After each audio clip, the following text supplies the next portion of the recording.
नमस्कार दोस्तों, नवनिर्माण एकेडमी में आपका स्वागत है। संविधान की क्लास में आज हम लोग करने वाले हैं राष्ट्रपति की शक्तियों में राष्ट्रपति की आपातकालीन शक्ति।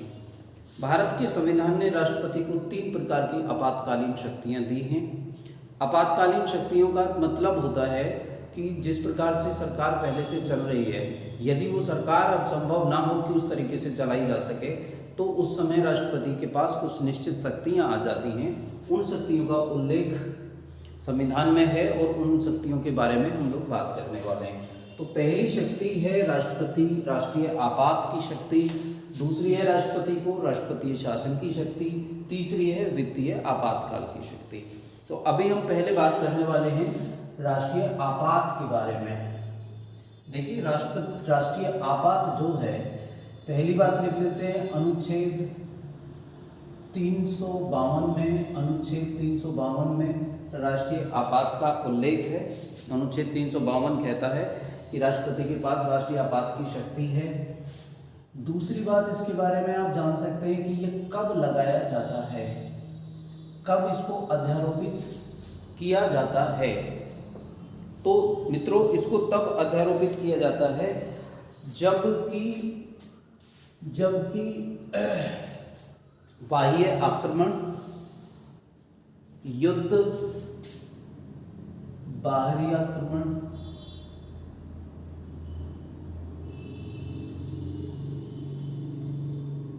युद्ध,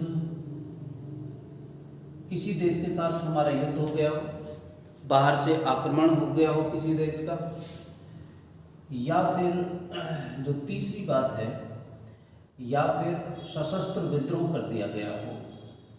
सशस्त्र विद्रोह कर दिया गया हो, लोगों ने हथियार लेकर विद्रोह कर दिया गया हो और राष्ट्रपति को यह निश्चित हो जाए कि इनमें से किसी एक की वजह से, चाहे या तो पूरे देश को खतरा पैदा हो गया है या देश के किसी एक हिस्से को खतरा पैदा हो गया है। याद रखना है, आधार 3 ही होने चाहिए। बाहर से किसी देश ने अचानक आक्रमण कर दिया हो तो लग जाएगा, हमारा किसी के साथ युद्ध हो गया हो, इनमें ज़्यादा अंतर नहीं है। वहाँ बाहर से कोई अचानक आक्रमण कर देता है, हमारा युद्ध का मतलब घोषित युद्ध हो गया हो, या लोगों ने सशस्त्र विद्रोह कर दिया हो, तो तब राष्ट्रपति को ये अनुमान हो जाए कि ऐसी स्थिति पैदा हो गई है और या तो पूरे देश या देश के किसी एक हिस्से में खतरा पैदा हो गया है। वहाँ की सुरक्षा को करने के लिए राष्ट्रपति अनुच्छेद 352 के तहत राष्ट्रीय आपात घोषित कर सकते हैं। यहाँ पे एक बात और याद रखने की है इन 3 चीज़ों के साथ साथ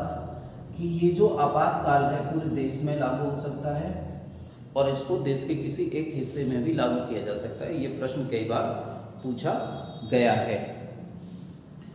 अगली बात इसके बारे में क्या जाननी है? तीसरी बात ये जाननी है कि एक माह के अंदर संसद की स्वीकृति मिल जानी चाहिए। संसद इसको स्वीकार कर देगी। अगर एक महीना के अंदर इसको संसद स्वीकार कर देगी तो फिर ये आने वाले 6 माह तक लगता रहेगा। केवल एक बार संसद यदि इसे पास कर दे तो ये 6 माह के लिए लग जाएगा, और यदि 6 माह से आगे इसकी अवधि बढ़ानी है तो इसे और एक बार फिर बढ़ाना होगा अलग से। एक बार में केवल 6 महीने ही बढ़ाया जा सकता है, इससे ज़्यादा इसे नहीं बढ़ाया जा सकता है। और क्या जानना है कि इसकी घोषणा के लिए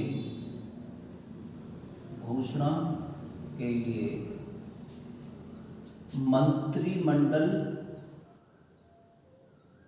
की अनुमति आवश्यक है, सिफारिश आवश्यक है, अनुमति आवश्यक है। राष्ट्रपति इसे अपने विवेक के आधार पर नहीं लगा सकते हैं, मंत्रिमंडल के कहने पर ही इसको राष्ट्रपति लगाएंगे। अब तक इसको 3 बार लगाया जा चुका है। 5वीं बात, पहली बात जो होगी, पहली बार लगाया गया था 1962 में, दूसरी बार 1971 में और तीसरी बार 1975 में।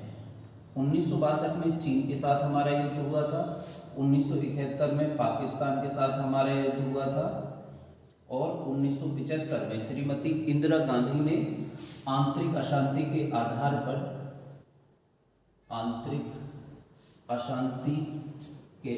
पर इसे लगा दिया था अनुच्छेद 1975 में आंतरिक अशांति के आधार पर। तो ये 3 बार लग चुका है। अब आंतरिक अशांति शब्द इसमें नहीं है। आंतरिक अशांति के आधार पर शब्द के स्थान पर अब सशस्त्र विद्रोह शब्द आ गया है। इस शब्द को जोड़ा गया था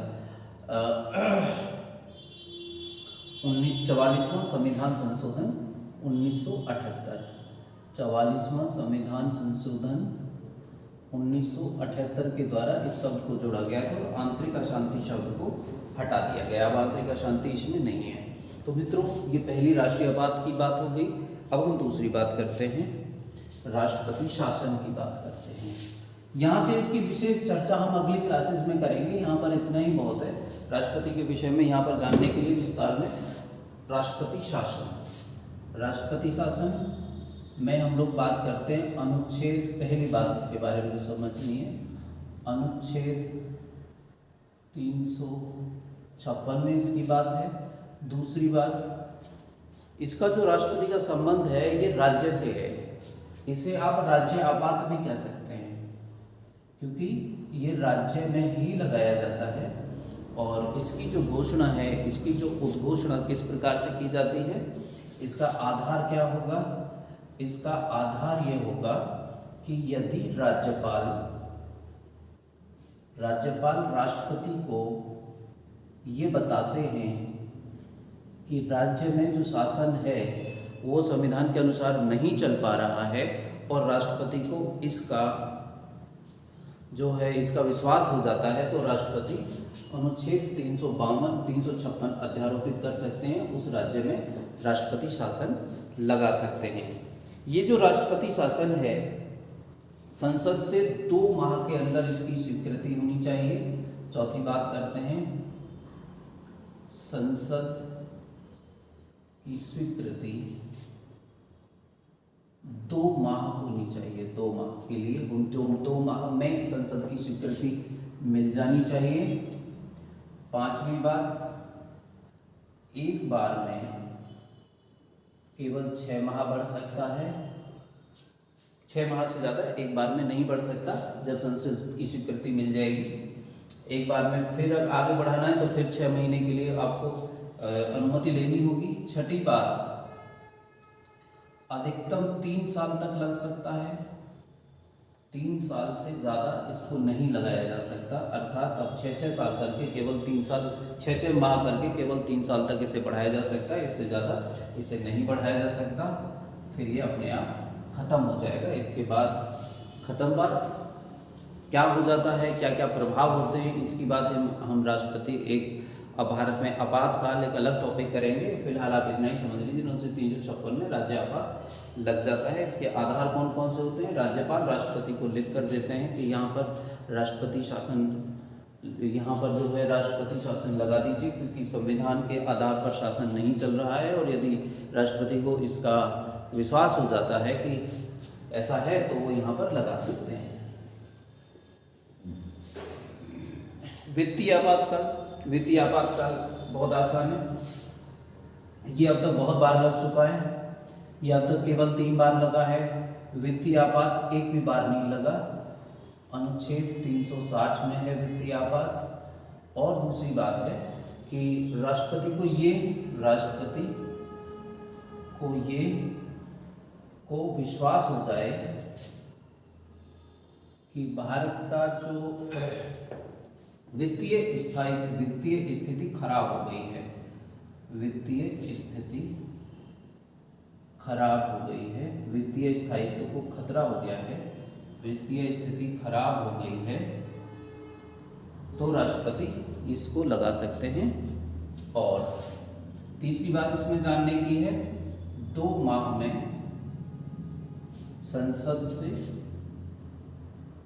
अनुमति मिलना आवश्यक है, स्वीकृति मिलना आवश्यक है। संसद उसको स्वीकार कर देनी चाहिए। बस राष्ट्रपति की वित्तीय शक्तियां खत्म हो गई मित्रों। आप हमारी वीडियोस देखते हैं, इसके लिए हम आपको बहुत बहुत धन्यवाद देते हैं। हमारी वीडियोस को लाइक करिए, सब्सक्राइब करिए और शेयर करिए। धन्यवाद मित्रों।